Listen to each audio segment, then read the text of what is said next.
microphone, so if I coughed, you'd hear it down the line, or I'd have to adjust the volume.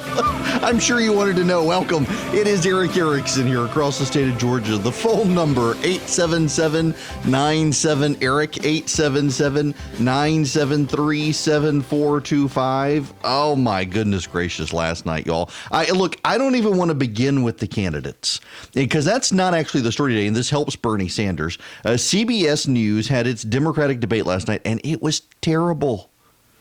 It was a really, really bad debate. And it was a bad debate because the moderators were terrible. It was so it was a Congressional Black Caucus CBS co-debate.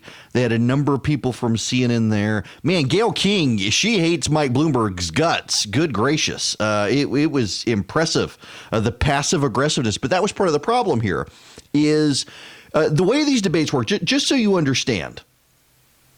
Typically what happens is the media and the various parties and groups are reaching out to each other, trying to come to an agreement on a debate. And so they'll partner. You'll have a political group, and the political group is largely responsible for bringing in the crowd and covering some of the costs. And then you have the media group, and the media group does the staging and production and handles the moderation and things like that. And behind the scenes, what you do is you have multiple meetings in the run-ups to the debate. The moderators, if it's a group moderated debate, they're getting together. They're deciding who's going to ask what questions are relevant or not. And, you know, to CBS's credit, they were flexible last night in asking about the coronavirus towards the end of the debate, but they had a lot of other stuff they wanted to get to. The problem is that they also offer some dumb questions, and they want to try to get some lighthearted moments. But it was also very clear from the debate last night that one of the things CBS wanted to do was generate news. So questions were asked in order to generate news. They wanted to generate sound bites. They weren't just praying, and this is important, and you need to understand the distinction. They weren't just trying to ask candidates their positions on issues and gin up controversy against Bernie Sanders and allow the other candidates to attack him. They had specific issues they wanted to ask in order to try to generate headlines, it seemed. And that's a behind-the-scenes thing. There are producers and directors and executives and editors at CBS News who owe the country, the candidates, and the audience an apology. They did a terrible job. That actually helps Bernie Sanders at a time where, in fact, Pete Buttigieg and others were able to get some distinct attacks on Bernie Sanders. The major headlines this morning are about how bad the debate was. Democrats are upset about the debate. They are upset about the way it went forward. The Bernie Sanders campaign is pointing out the crowd was deeply hostile to Bernie Sanders. And in fact, tickets were between $1,000 and $3,500 to get into the debate. So people bought their way into the CBS debate. Each seat had a price tag. So the people coming were people who had money and means. So naturally, people hostile to Bernie, which what does that say about Bernie Sanders? That people with money and means are bad to him or out to get him. You know, most people in this country, most voters in this country have money and means. There's actually a story out this morning that if Bernie Sanders wants to actually succeed, he's going to have to expand his pool of voters beyond young people who don't actually vote, and he's not doing it. And he's not going to have a hugely great debate performance in South Carolina, or he's not going to have a hugely great election performance in South Carolina. But the moderators of the debate actually did a bad job. And they asked bad questions. They let the candidates run roughshod over them. They didn't kill microphones. They didn't have buzzers. They didn't do anything. They tried to be polite. And about halfway through the debate, they would get really passive aggressive. They would interrupt and say, I realize a minute, 15 seconds isn't long enough to make your point, but it's what we all agreed to and we need to move on. And meanwhile, the candidate is still talking over them. And then they say, no, Senator, we need to move on. Senator, we want to go to Mr. Bloomberg now. Senator, we want to go to Mr. And it went on like this the entire night. It was so bad. And then at the end of it, Norah O'Donnell actually goes to commercial break and says, we'll be right back. And when she comes back, she says, that's the end of the debate. And they went to more commercials. It was poorly executed. I mean, she's trying to bail on her own debate with a commercial break. The moderators are the story from last night. It was really a bad debate. It was terribly orchestrated. Stylistically, it was okay. I personally find the questions of what is your biggest weakness, that is standard 101 debate question. You never actually answer what your biggest weakness is. What is your personal motto? Elizabeth Warren, interestingly enough, last night was all upset that Mike Bloomberg told a woman to kill it, referring to her baby in the womb as opposed to she had the audacity to say baby instead of fetus for a Democrat. That's heresy. And then at the end, she got to quote the Bible. She wanted scripture. Matthew 25 is her personal motto.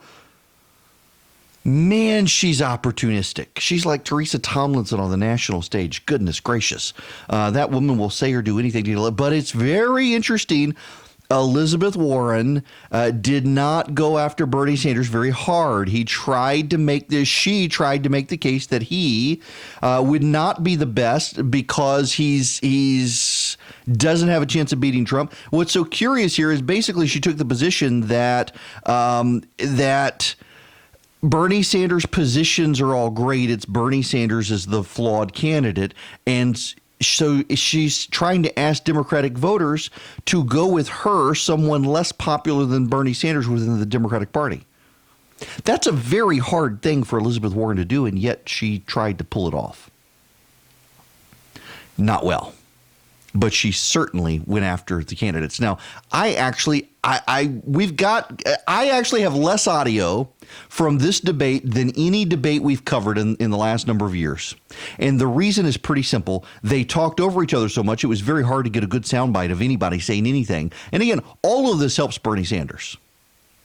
And I want to begin with the reaction to the debate. Before that, there's a very telling comment from David Axelrod about Bernie Sanders. As the winds begin to shift in Sanders' favor, Axelrod realizes it. Bloomberg did not have a good debate performance. Okay, so people are saying Bloomberg had a good debate performance last night. Bloomberg had a good debate performance to the extent that someone who is in a coma is now awake in the hospital. That's how Bloomberg's performance improved. It was not good. His jokes they were just dumb. He needs better joke writers. Seriously, listen to this joke. Yes, I'm sorry, but unfortunately she's misinformed on red lighting. You can go back and look at the record. I fought against it before 2008, the crisis, during 2008, and after that.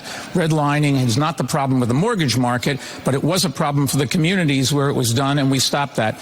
Let me also say, because since I have the floor for a second, that I really am surprised that all of these, my fellow contestants up here, I guess would be the right word for it, given nobody pays attention to the clock. I'm surprised they show up, because I would have thought after I did such a good job in beating them last week that they'd be a little bit afraid to do that. Let me just say, when you're talking about affordable housing, we created 175,000 units of affordable housing in Bloomberg told a funny. Oh, good gracious. You want to know how I know that the winds are blowing decisively in Bernie Sanders' favor?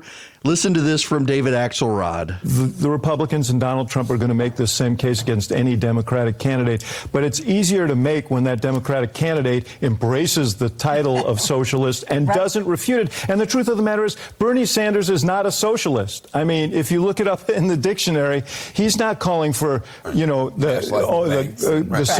society to own the means of production and all of that stuff. And why he is so reluctant to make that point, and why he is like a fortress, Andrew, but not on that question tonight. No, on that question tonight, he looked unmoored. And while it shouldn't necessarily be the most important question, they will make it the most important question. It hasn't dawned. And listen, by the way, I know and like David Axelrod. He's a very nice guy.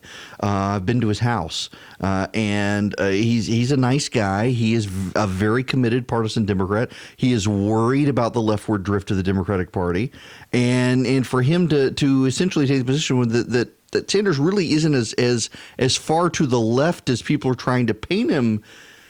That's spin and damage control. No, Sanders really is that far to the left, and that's why Sanders can't do the things that the Democrats want him to do. That's why Sanders can't bring himself to denounce a guy like Fidel Castro. He's got to, on one side of his mouth, condemn him, but on the other side, praise him. That's the problem.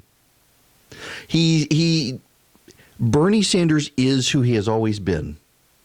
A man who honeymooned in the Soviet Union, a man who was praised by Soviet commissars, a man who has taken the side of every communist dictator against the United States.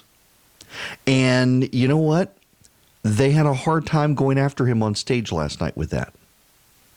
They had a hard time on stage last night leveling any attacks on him. Pete Buttigieg probably landed more blows on Bernie Sanders than the rest of them, and Buttigieg is having a hard time. Here's Buttigieg on the debate stage last night. It was 30, then it was 17. It's an incredible shrinking price tag. At some point has said it is unknowable to even see what the price tag would be. Now there are new numbers going. I'll tell you exactly what it adds up to.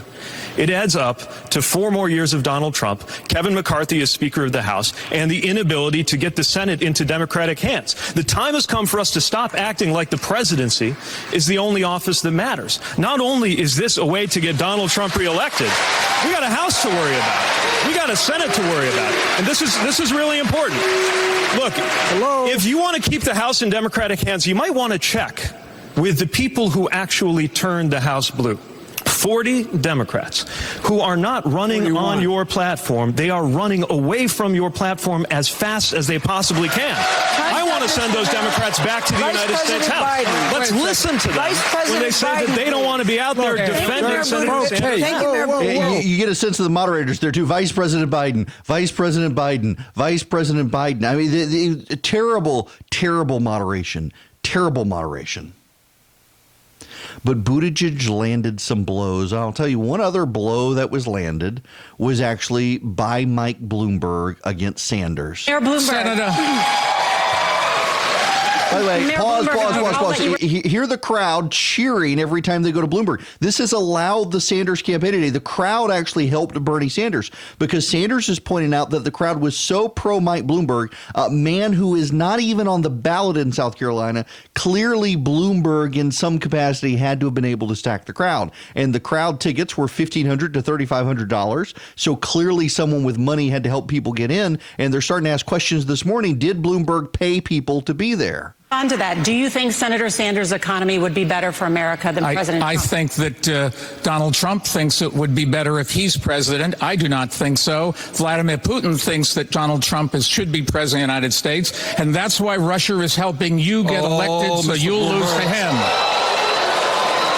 Hear the crowd? Hear the crowd? Let me tell Mr. Putin. Okay, I'm not a good friend of President Xi of China.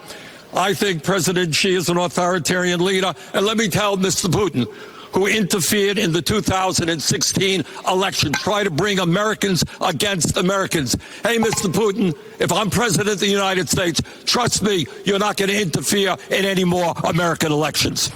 Yeah. Look, the crowd loved Bloomberg's point, but again, that allows Bernie Sanders to say the crowd was bought and paid for by him.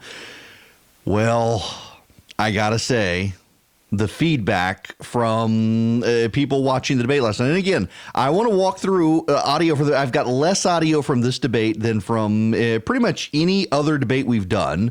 Part of it was I wanted to save my call screener producer's liver at the same time, and his mind, I guess. At the same time, there just wasn't a lot there because it was just such a poorly controlled and orchestrated debate. There weren't a ton of good things there because everyone was talking over everyone. Everyone was yelling. It was very, very hard. There was one controversy last night over whether or not Amy Klobuchar of Minnesota used the F word on stage. And it actually probably was her saying Margaret, but it sounded otherwise as she was exasperated by the moderators interrupting. There are a number of people from Minnesota saying people from Minnesota don't use that word. It must have been Margaret. I don't know. It's like, remember that internet meme of whether the dress was blue or the dress was white? It's kind of that with the audio. Is it the F word or is it her saying someone's name? Oh, the debate was actually, I mean, it really was bad. And I feel sorry. I mean, Norah O'Donnell, Major Garrett, Margaret Brennan, these are good journalists. But that debate was moderated so terribly, and it was produced so badly by CBS. Now, when we come back, let's break down the individual candidates. I'm sure you wanted to know if Elizabeth Warren went after Bloomberg again. Oh, yes. Yes, she did. News and in-depth analysis from Erick.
Now. I haven't figured out what recipe I'm sending out, but I guess I ought to. Y'all, we will get into the candidates, I promise. But one housekeeping note: you may see people with a gray smudge on their forehead today. It's not actually a smudge; it's Ash Wednesday. Please be respectful of our Christian brethren who celebrate Ash Wednesday. So I grew up Southern Baptist, and I'm now in the PCA. We're the fun Presbyterians, as in fundamentalist. we're real fun. We're the non-heretical denomination of Presbyterians. I'll put it to you that way. There are a few others. You know, I mean, for all the Baptists who decide we're going to be Southern Baptist, but we're going to be mad at the First Baptist Church, so we're going to go start the Second Baptist Church, and then half that congregation gets hacked off at the other, so they go start the Third Baptist Church. We Presbyterians, we just go start up our own denominations. We got the ARP, the OPC, the EPC, the PCA, the PCUSA. Meanwhile, the Southern Baptists got the Southern Baptists. And they all get together for a family reunion once a year and fight. We don't do that in the PCA so much. We all get along now because But we do celebrate Lent.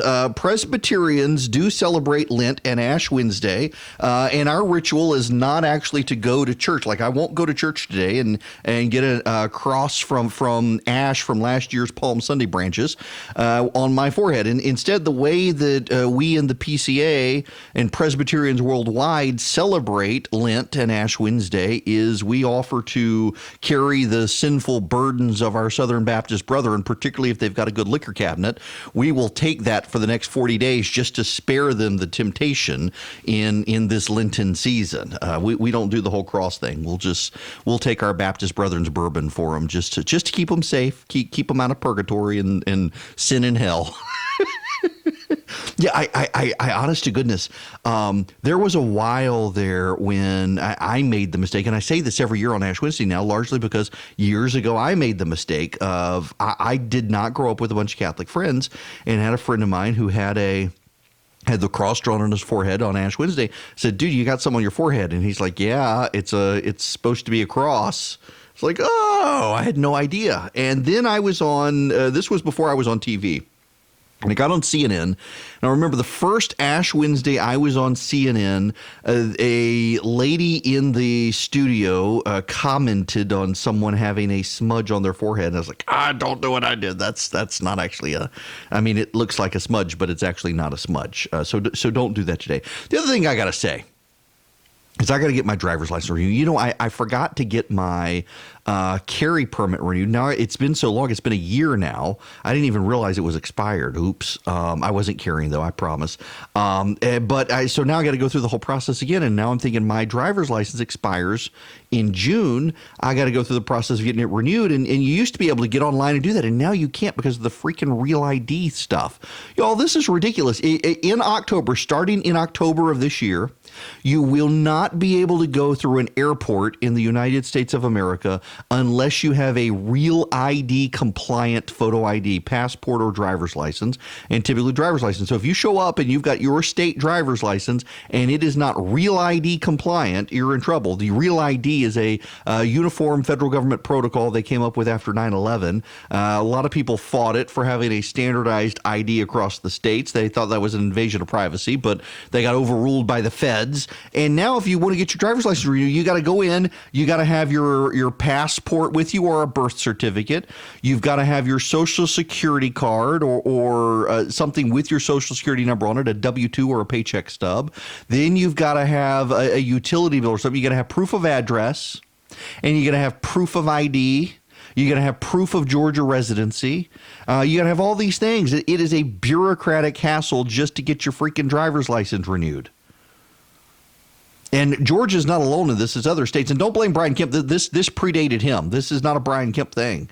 I mentioned this morning, and people were blowing me up. Well, you voted for the governor. Well, I voted for the last two governors, too. And it was actually not even them. It was done well before that, putting all this stuff in place. But it's so annoying. I just need a driver's license. All right, when we come back. Candidates by candidates. How all the candidates on the debate stage in Charleston did last night.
All right. How about we walk through the candidates so we can move on from the debate? By the way, in the third hour, Chris Burns from Dynamic Money is going to join me to talk about what's happening with the stock market and the coronavirus.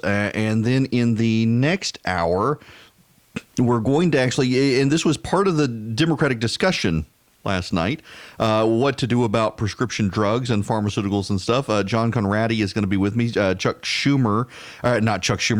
Grassley has a plan for prescription drugs, and he wants to come tell you guys about it. There are a couple of plans floating on the Republican side, and I'm trying to let them all come on and educate all of us about the competing plans. It is very interesting, I thought, that one of the standout moments is the Democrats attacking the pharmaceutical industry at a time they're also attacking the president for the coronavirus and not doing enough about the coronavirus. And it's the Democrats actually are the ones who want to completely scuttle the American pharmaceutical industry that's going to find the cure. They keep talking about government-funded research, and government-funded research is all well and good, but it's actually private pharmaceutical companies, by and large, that are doing the work on the research for the coronavirus. And here come the Democrats saying, no, get rid of those companies. That is not going to be a good thing for the Democrats. Now, to the performance, let us begin with Bernie Sanders. He and Pete Buttigieg had several fiery exchanges. I played some of them earlier. Here's another one.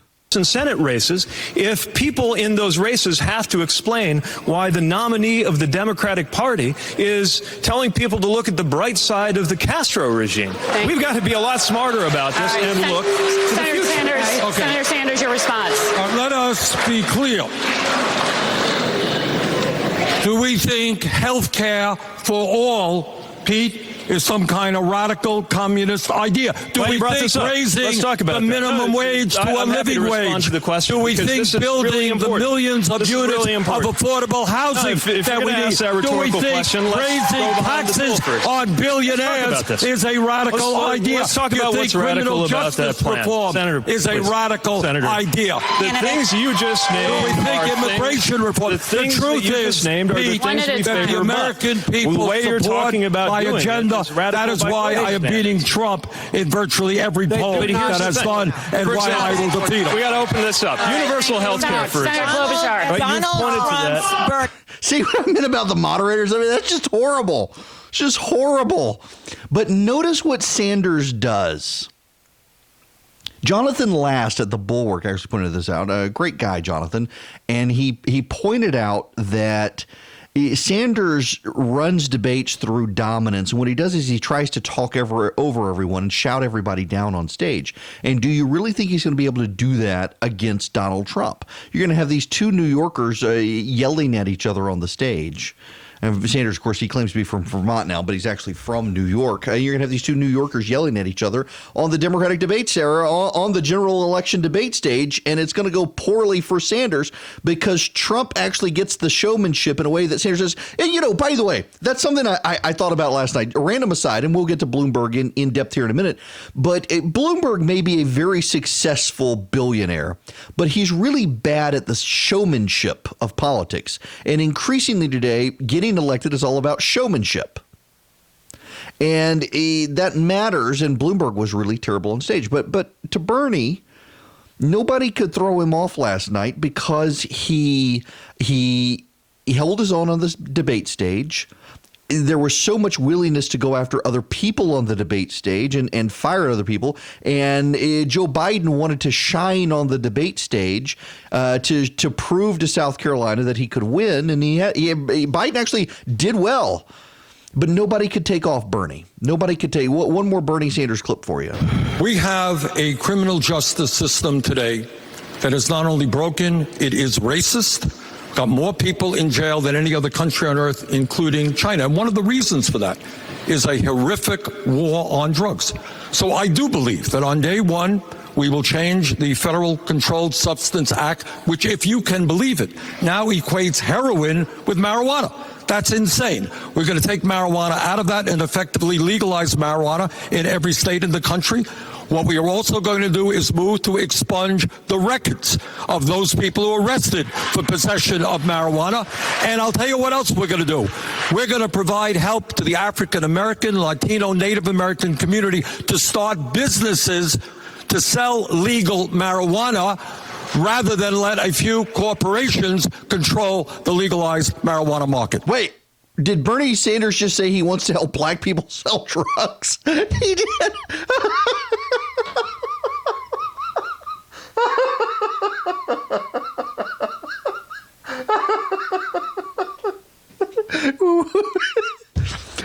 You just heard Bernie Sanders say this. Wait. Let's get back to this. Can I do this? We have a criminal justice going to do. We're going to provide help to the African American, Latino, Native American community to start businesses to sell legal marijuana rather than let a few corporations control the legalized marijuana market. There you go. We're going to let black and Hispanic Americans be drug dealers. And Native Americans. Let's not forget the Native Americans. That's Bernie Sanders' plan. Instead of corporations being drug dealers, we're going to let them be the legal drug dealers.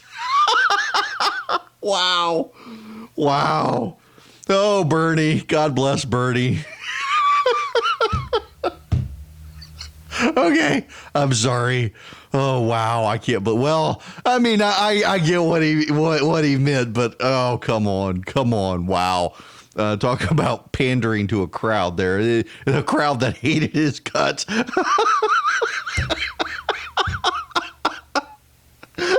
We're gonna help black people, Hispanic people, and Native American people open drug dealing businesses instead of letting corporations be the drug dealers. Wow. Then there's Joe Biden. I'm the only one in this stage that actually got anything done on health care. Okay? I'm the guy the president turned to and said, go get the votes for Obamacare. And I noticed what everybody's talking about is the plan that I first introduced. That is to go and add to Obamacare, provide a public option, a Medicare-like option. It cost and increase the subsidies. It cost a lot of money. It cost $750 billion over 10 years. But I pay for it by making sure that Mike and other people pay at the same tax rate their secretary pays at. That's how we get it paid, number one. Number two, from the moment we passed that signature legislation, Mike called it a disgrace, number one. Number two, Trump decided to get rid of it. And number three, my friends here came up with another plan. But they don't tell you. When you ask Bernie how much it cost, the last time he said that, I think it was on your show, he said, we'll find out. We'll find out how, or something to that effect. It cost over $35 trillion. Right. Let's get real. So that was Biden in his defense of the Obama agenda, something that he's done a lot in South Carolina. Biden has been attacking Bernie Sanders in South Carolina for contemplating running against Barack Obama. It's probably left a mark. Biden had a good debate performance last night. What he needed to do to secure first place in South Carolina. The problem with that is, so we've got polling out of Texas now. PPP, they are a Democratic pollster, and they try to do a good job in Democratic polls. Otherwise, they're polling trolls. They do crazy polls trying to make Republicans look bad. But in the Democratic primary, they're trying to get it right in Texas. And they actually show that Mike Bloomberg is hurting Joe Biden, and that Biden could beat Bernie Sanders, but with Bloomberg and Biden in the race, Sanders is winning. And I suspect that's going to be the coming attack on Bloomberg, is that it's actually Bloomberg who is hurting the other people in the race. One more from Biden. This is a bizarre moment for him. Why should anyone have faith that you're the one who can get this done now? Because I'm the only one that ever got it done nationally. I beat the NRA twice. I got assault weapons banned. I got magazines that could not hold more than 10 rounds in them. I got them eliminated, except we had a thing called an election with hanging chads in Florida, and it was not reauthorized. In addition to that, I passed the Brady bill with waiting periods. I led that fight. But my friend to my right and others have, in fact, also given to the gun manufacturers absolute immunity. Imagine if I stood here and said we give immunity to drug companies, we give immunity to tobacco companies. That has caused carnage on our streets. 150 million people have been killed since 2007 when Bernie voted to exempt the gun manufacturers from liability. More than all the wars, including Vietnam, from that point on. Carnage on our street. And I want to tell you, if I'm elected and I'm coming for you and gun manufacturers, I'm going to take you on and I'm going to beat you. I'm the only one who's done it. All righty. Well, Joe believes that half of Americans have been killed by guns. So we got Bernie Sanders, who wants to let black people be drug dealers legally, and Hispanic people and Native Americans. And we've got Joe Biden, who believes that half of America has died at the hands of guns. And these are the big front runners in South Carolina now. Biden, again, to his credit, Biden actually did well, and he held his own for South Carolina. And if Bloomberg wasn't there, he would be doing better. Here again, here's the data here. This is from 1,045 likely Democratic primary voters commissioned by Progress Texas with PPP polling. It is a phone and text. They texted people on February 24th and 25th. Margin of error of 3%. Bloomberg will be on the ballot on Super Tuesday. We wanted to see how his appearance impacts the race, so we asked voters their preference with and without Bloomberg. We tested approval, disapproval on 10 issues. With Bloomberg on the Texas ballot, it's Bernie 24, Biden 24, Bloomberg 17. Without Bloomberg on the Texas ballot, it's Biden 31, Bernie 25, Warren 17. The Bloomberg's emergence has the biggest impact on Biden in Texas. The rest of his support is spread out among Warren and Klobuchar, and Steyer goes from 1 to 3%. Texas approval, disapproval ratings. Bloomberg, it is 41 approved, 39 disapprove. With Bernie, it's 60 approves, 27 disapprove. Biden, 64 approve, 18 disapprove. Warren, 66 approve, 19 disapprove. What's interesting there with Warren is that her approval is higher than the others, but people aren't voting for her. And Bloomberg's negatives are really high considering how much he's been up on the polls. Now, among younger voters, it's Bernie 42, Warren 21, Biden 11. Texas voters age 46 and up are divided evenly between Biden, Bernie, Bloomberg, and Warren. Second choices, Warren is the most popular second choice, followed by Biden and Bernie.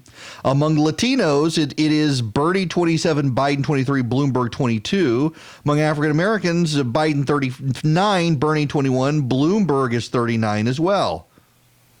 So Bloomberg taking votes from Biden in Texas among black voters is dragging Biden into a tie with Sanders, and that's not good. I guarantee you that very, very shortly we're going to start seeing counter arguments from the Biden folks. Remember, there was a story we talked about the other day in New York Magazine that Bloomberg's campaign is so arrogant they have taken to calling Biden donors and yelling at them for continuing to fund Joe Biden, saying they're helping Bernie Sanders by doing that. And the reality is, from the polling, it looks like Bloomberg is actually helping Sanders, particularly in a place like Texas. He's dragging Joe Biden down out of a competitive role. Now, that brings us to Mike Bloomberg, who had a bit of a faux pas on stage last night. He admitted to buying the House of Representatives. Mayor Bloomberg, please. Let's just go on the record. They talked about 40 Democrats. 21 of those were people that I spent $100 million to help elect. All of the new Democrats that came in and put Nancy Pelosi in charge and gave the Congress the ability to control this president, I got them. I got them. Again, Bloomberg on stage last night, he if you want to say he had a good debate performance, it was like coming out of a coma and still being in a hospital bed. That was his improvement on the debate stage. And Senator Warren went after him again on the and listen, I'm going to play this. This is a 2.5 minute bit of this debate, a little less than 2.5. And I want to play this for you because it is deeply relevant and shows the extent to which Elizabeth Warren, who I want to talk about next, is going after Bloomberg to stop him, not going after Bernie to stop him. At least I didn't have a boss who said to me, kill it. The way that Mayor Bloomberg never alleged said that. to have said to one of his pregnant employees. People want a chance to hear. And again, the crowd is People clearly want with a Bloomberg. chance to hear from the women who I have never worked- said that. I want to allow and the mayor for the an record, if opportunity she to was a respond. teacher in New York City, she would never have had that problem. We treated our teachers the right way, and the unions will tell you exactly that. Well, Mayor Bloomberg, Then Senator Warren has raised. Let us have the women have an opportunity to speak. The Bloomberg corporations and Mayor Bloomberg himself have been accused of discrimination. They are bound by non-disclosures so that they cannot speak. If he says there is nothing to hide here, then sign a blanket release and let those women speak out so that they can tell their stories the way I can tell my story without having Thank you. I am they're going to be sued by a billionaire. Thank you. We have And again, yes, this is how bad the moderation was. a number of issues discussed tonight, but I want to give the mayor an opportunity to respond because she has raised concerns about women in your workplace. At the last debate, you said some of your female employees might not have liked some of your jokes. Did these women take your jokes wrong, or were you wrong to make the jokes? Probably wrong to make the jokes. I don't remember what they were, so I assume if it bothered them, I was wrong, and I apologize. I'm sorry for that. But what happened here is we went back 40 years, and we could only find 3 cases where women said they were uncomfortable. Nobody accused me of doing anything other than just making a comment or two. And what the senator did suggest was that we release these women from the non-disclosure agreement. I did that 2 days later, and my company has said we will not use non-disclosure agreements ever again. The senator has got it, and I don't know what else she wants us to do. I'll be We're clear. following exactly what she asked I'll to tell do. you exactly And the what I trouble want. is, He with the opened her up senator, to it, enough but now he's is gonna have to never keep enough for talking. what this. I'm going to start focusing on some of these other things. We just cannot continue to relitigate this every time. We did what she asked. And thank you. We've probably made the world better because of it. And by my company renouncing using these, we probably changed, hopefully, the corporate landscape all across America. No, If you I'm get sorry, nominated, Mark. we'll be. Y'all, Bernie Sanders is going to be the nominee. He's just going to be. With these clowns on the debate stage doing that sort of thing, Sanders is going to be the nominee. I really do like his opinion on things.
It is actually very striking to me how poorly they were able to go after Bernie Sanders last night. They didn't have it, and then poor Bloomberg Bloomberg is bad on the debate stage. You've said that President Xi Jinping of China is not a dictator and that he is responsive to his constituents and that the U.S. must cooperate with Beijing. How far does that go? Would you allow Chinese firms to build critical U.S. infrastructure? No, I would not. And I think the Chinese government has not been open. Their press, the freedom of press does not exist there. Their human rights record is abominable, and we should make a fuss, which we've been doing, I suppose. But we make no mistake about it. We have to deal with China if we're ever going to solve the climate crisis. We have to deal with them because our economies are inextricably linked. We would not be able to sell or buy the products that we need.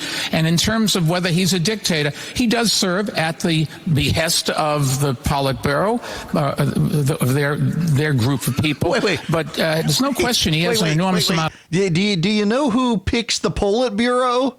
President Xi of China picks the Politburo. Power. But he does play to his constituency. You can negotiate with him. That's exactly what we have to do. Make it seem that it's in his interest and it's in people's interest to do what we want to do. Follow the rules, particularly no stealing of intellectual property. Follow the rules in terms of the trade agreements that we have are reciprocal and go equally in both directions. It's interesting to me that you got Bernie Sanders praises Fidel Castro, and the Democrats are outraged by him. By the way, Barack Obama praised Fidel Castro as well, and that's Bernie Sanders' response to it. Is Obama said many of the same things about Fidel Castro, but it was after the 2012 election when Obama decided he wanted to open relations with Cuba. He started praising Fidel Castro. Bernie Sanders praising Fidel Castro. Suddenly it's an abominable sin, an abomination among the Democrats right now. But then you got Bloomberg refusing to acknowledge that the president of China is a dictator who handpicked the Politburo that keeps him in power. That Bloomberg isn't willing to realize this probably actually makes him more dangerous than Bernie. For all the Democrats claiming Trump is an authoritarian, the Democrats sure do love him.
Hello and welcome. It is Erick Erickson here, the Erick Erickson Show. The phone number, you want to be a part of the program, 877-97-ERIC, 877-973-7425. Happy to take your reaction to the Democratic debate last night. My goodness gracious. Let's get some of the press reaction out of the way before we move on to other stuff. But a housekeeping note first. What is it, next Wednesday? A week from today. Yes, a week from today. I will be at the University of Georgia in Athens talking to the college Republicans there Wednesday evening. And I have no idea whether it's a public event or not. But I'll be in Athens on Wednesday, a week from today. I guess I need to see about doing my evening show from there so that I can scoot over to UGA. I like going up to Athens. I hadn't been there in a while. And I need to try to go since I can't get to LSU. And Athens is a way better college town than Baton Rouge anyway. But nonetheless, I digress. And prayers for all of you who are giving up stuff for Lent. I'm happy to carry your vices for you for the next 40 days. And those of you who are going to go, I don't do the Lenten thing. I grew up Southern Baptist and now I'm in the PCA, so that's not something we do. Now, on to the media reaction. They're still upset about Bernie Sanders out there. Rahm Emanuel. You don't need to reinvent the wheel when we know what works. And I think that if I'm not a fan of Senator. I'm personally friendly with Senator Sanders. I'm not a fan of the politics. I think it will lead to an electoral defeat when, in fact, the country is looking for an alternative to Donald Trump. They want to vote in a different direction. Yes, they do. Here's Gloria Borger from CNN. There were times when there were two candidates talking just repeatedly at the same time. Exactly. And of course, every candidate there was thinking, I've got to do well here because this could be it for me, except for Bernie, maybe. So you know what the stakes were. So it's difficult to be a moderator in this case, obviously. But you needed to control it. Yeah. And it was out of control. And as a viewer, you can't hear when people are talking. You just can't. No, as he talks over when you get here. And that's it, though. That is it. The Democrats, they couldn't really take the edge off Bernie because they were so busy talking over each other. Here's one of the Democratic consultants on CNN last night. I think it was a difficult and chaotic and frustrating debate, which is about where we are in terms of the Democratic primary process to begin with. So if you're coming in, it was a decent entry point to the way the contest is going at this point. I think. Do you think CBS intentionally was modeling it? It was meta. They were trying to mimic the actual feeling of being one of us, and they did a brilliant job of it. I thought it was also co-hosted by Twitter, so this does feel a lot like Twitter. You know what? That makes perfect sense. And Van Jones. I was disappointed with Bernie's answer on the socialism question. He had to know that was coming. There's no reason to do a big retrospective nostalgia scream fest about authoritarian regimes from the 70s. It was an opportunity for Bernie to clarify to the American people that when he says democratic socialism, that's the point. It's not that stuff from Cuba. It's not that stuff from the Soviet Union. It's the stuff that you see in Northern Europe is working well for normal people, and they vote all the time. He failed to do that. It's unbelievable that he failed to do it. It's what a big chunk of our party needs to hear from him, and he did not do it tonight. Didn't do it tonight, except nobody really came after him. And that is just the reality. You may dislike Bernie Sanders, but I got to think if at this point, if you are a Democrat who wants to stop Sanders, you're having a real hard time doing it, and it's starting to gain traction. I did get an email from someone during the break that I didn't mention Tom Steyer, and I really didn't, or Amy Klobuchar. They didn't have great debate performances. Steyer, I don't even want to play anything he said from the debate performance. Let me just play you a little excerpt of this. This is from the CNN did a town hall with Steyer. CNN, to their credit, they've done a good job putting these candidates on stage, doing town halls with them. They try to get Democratic audiences for the Democrats, Republicans for the Republicans. They're not doing the Republicans this year, obviously, because Donald Trump's the only game in town. But listen to part of this. Let's see. Can I rearrange the audio here? I'm doing it on the fly. I want to give equal time, even to idiots like Steyer. Well, no, see, you're being spared. The clip does not suddenly want to load of poor old Tom Steyer and his drivel about the environment. And I still have buying a house, getting married, and having kids ahead of me. What do you say to people my age and those who are younger who are frankly terrified of what climate change will do to this planet and our futures? So, Natalie, thank you for asking that question. Look, I am the only person running for president who will say that climate is his or her number one priority. The only one. Go ask them. The only one. And I've said that I will declare, just so you know, Natalie, a state of emergency on climate on the first day of my presidency. And I will use the executive emergency powers of the presidency to tell companies how they can generate electricity, what kind of cars they can build on what schedule, what kind of buildings we're going to have, how we're going to use our public lands, how the government, which is the biggest buyer of fossil fuels in the world, is going to move to clean energy.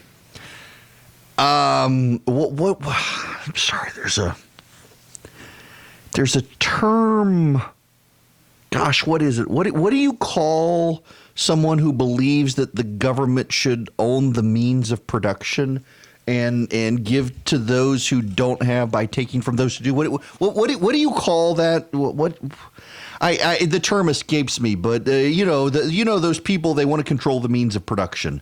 Whatever you call them, that's what Tom Steyer is advocating right there. Oh no, we're not allowed to use the communist word.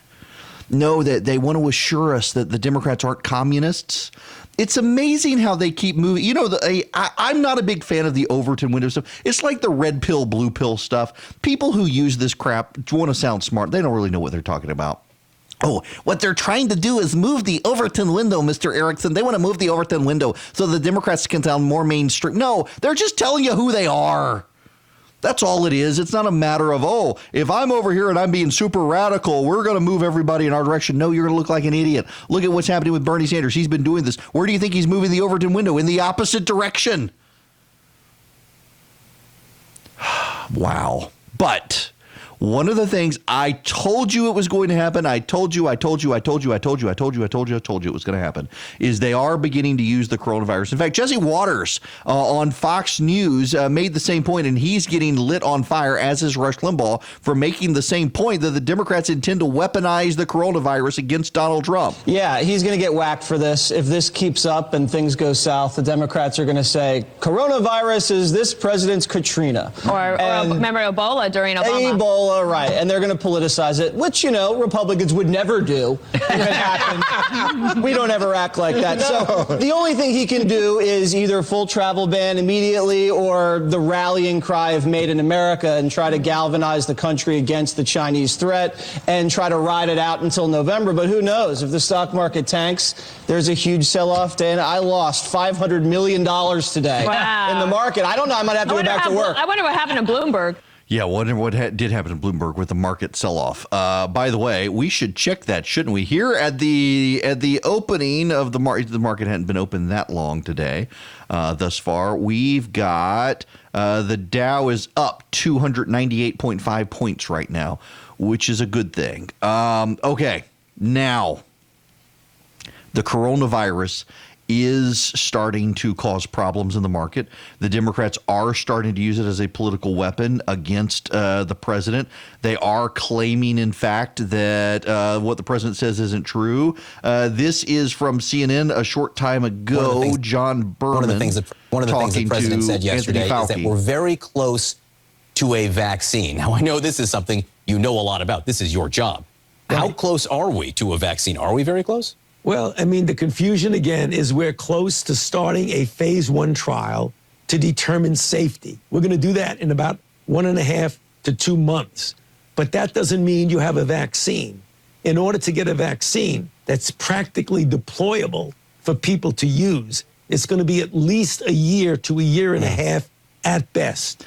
That's Dr. Anthony Fauci. He's the director of the National Institute of Allergy and Infectious Diseases. He is an expert in this, and that is a lot of confusion because there's actually CNN itself has run stories on various pharmaceutical companies saying they found a vaccine for it, and he's right, actually. They've got to do human testing on it, and they've got to make sure that it's something that's scalable, but we're headed in that direction. They are doing, however, the media is a blame Donald Trump routine. I want to play this clip from CNBC earlier. This is an interview with Lee Goldman. Lee Goldman is a billionaire hedge fund manager in New York City. I'm sorry, it's Leon Cooperman.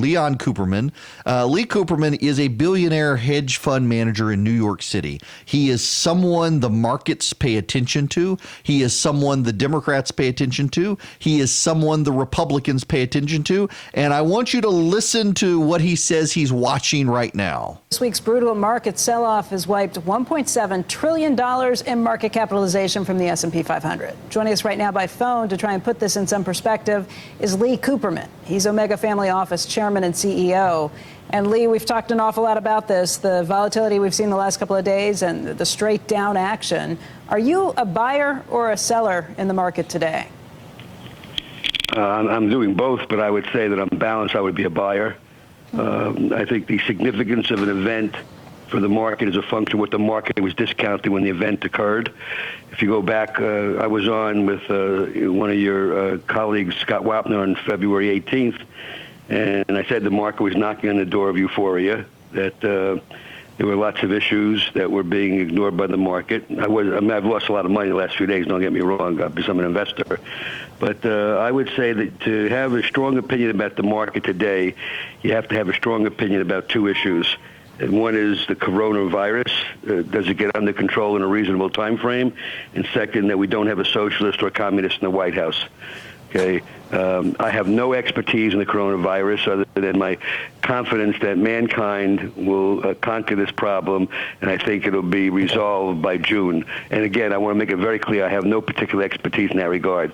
Which problem, Lee? The socialist problem or the coronavirus? Coronavirus. Okay. All right, you don't. Okay, the socialist problem, we'll have to see. Might not be conquered by June. I don't think the country is so leftist in its orientation that a Bernie Sanders or an Elizabeth Warren will be elected president. You know, that's Lee. I mean, this is a guy, the markets, the president, the Democrats, they all listen to this guy. And he's out there saying, whoa, whoa, whoa, Sanders and Warren, but also coronavirus. And the Democrats, Chuck Schumer, remember, I pointed this out the other day. On February 2nd, the president ordered air travel suspended with China. And the Democrats said it was an overreaction. And now they're saying he's not doing enough. The CDC came out yesterday and said that we will see person-to-person contact in the United States, that it will spread in the United States. They're beginning to warn schools, churches, organizations that large gatherings of people could cause problems, that the infectious disease running amok could be a problem. They're concerned about that.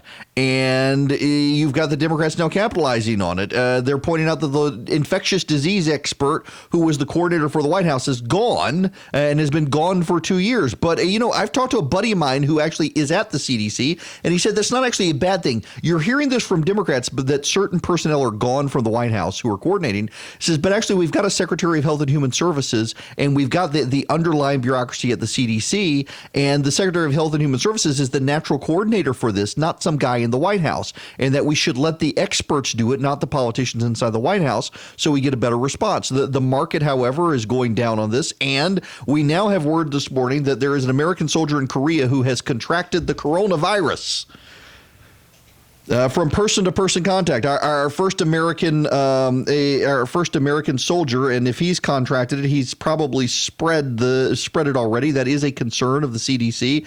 I gotta tell you, though. We're not hearing outside of China. We're not hearing about mass casualties from the coronavirus. It very much like the flu, the elderly and the young and people with lung ailments are more susceptible than anyone else.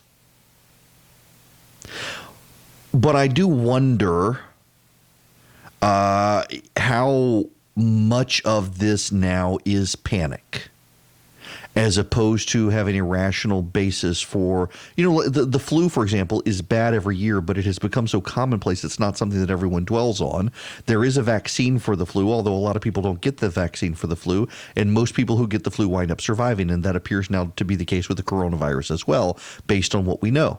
It may become a seasonal thing. We don't know that. If it becomes a seasonal thing, it's something that will be accommodated. There will be a vaccine ultimately, I think, that is developed for it. But right now, there's so much unknown and there's so much fear about it. It is becoming a political weapon for the Democrats to use against the president of the United States. The president knows this, however, and is responding accordingly. But it's really something that a virus that broke out in China is going to become a political instrument of Democrats in the United States to use against the president. But will it actually work when the Democrats are out there trying to undermine and destroy the American pharmaceutical industry, the free market enterprise system in this country that's allowed innovation? This is an attack that the president, interestingly enough, could probably turn on its head against the Democrats by saying, hey, these people want to wipe out the industry. And that's the industry that's going to save us. The government's not going to save us. It's the American pharmaceutical industry that's going to save us. And the Democrats want to wipe it out. The president's got an argument there. Erick Erickson wades through the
Erick. That's 877-973-7425. Just a reminder, text ARMY to 33777. There is Second Amendment legislation in the state Senate here in Georgia. One, it would allow churches greater flexibility in who can be armed in a church. A lot of churches don't want. So the way the law works now, and I love that the bill, just if you're wondering, it's 357. Just think 357 Magnum. That's the bill. Senate Bill 357 by Bill Heath. The way current law works in Georgia is churches either have to let everyone carry or let no one carry. They really, and now most churches don't do that. Most churches have a list of people who are authorized to carry, and technically that runs afoul of the law. What Bill Heath of Bremen wants to do is change the law and say churches are allowed to do what most of them are doing right now, which is designate classes of people in the church who can carry.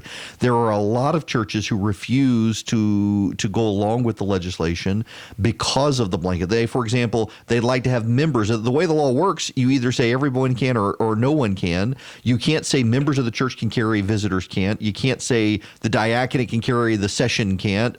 You can't say the safety committee of the diaconate can, but the rest of the deacons can't. You can't do anything like that. And it doesn't apply to schools run by churches. There are a lot of churches, or a lot of schools that are run by churches. My church has a school that it runs here in Macon, and there's churches and those schools are considered separate under the law, and this would allow them together so that the churches could set a gun safety protocol for schools.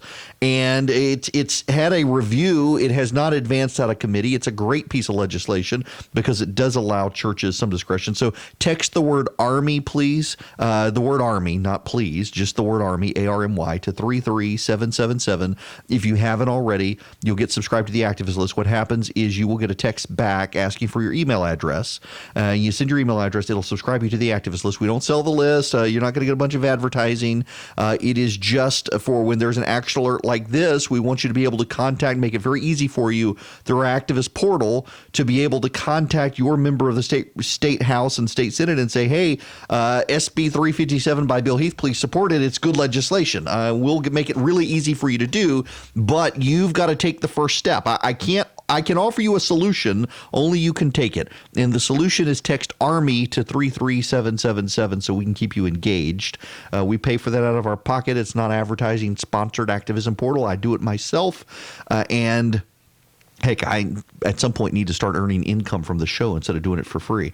If you want to advertise on the program, by the way, let us know. Erick@theresurgent.com. Always happy to have advertisers. Now that we're across the state, you can get your brand, product, service, whatever from the entire state of Georgia. The phone number here, if you want to call in with your Democratic debate thoughts, is 877-97-ERIC, 877-973-7425. But right when we come back, John Conradi is going to call in and talk to me. He is working with Senator Chuck Grassley with an outside group. They're advancing a prescription drug reform package. And the issue here is that the Senate, Democrats and Republicans have competing plans to lower the cost of prescription drug benefits. And one of the issues with the Democratic plan is essentially they will force American drug manufacturers to lower prices, which will, of course, impact the ability of these companies to do research across the board, including on things like the coronavirus. And that's the Democratic plan. Chuck Grassley has an alternative plan, and I'm trying to there are several competing Republican plans. I'm trying to do my job to educate all of you on each of them, and so I've invited them on, and we're going to start with John Conradi on the Chuck Grassley prescription drug plan on how to lower prices in this country without killing the industry that might save our lives.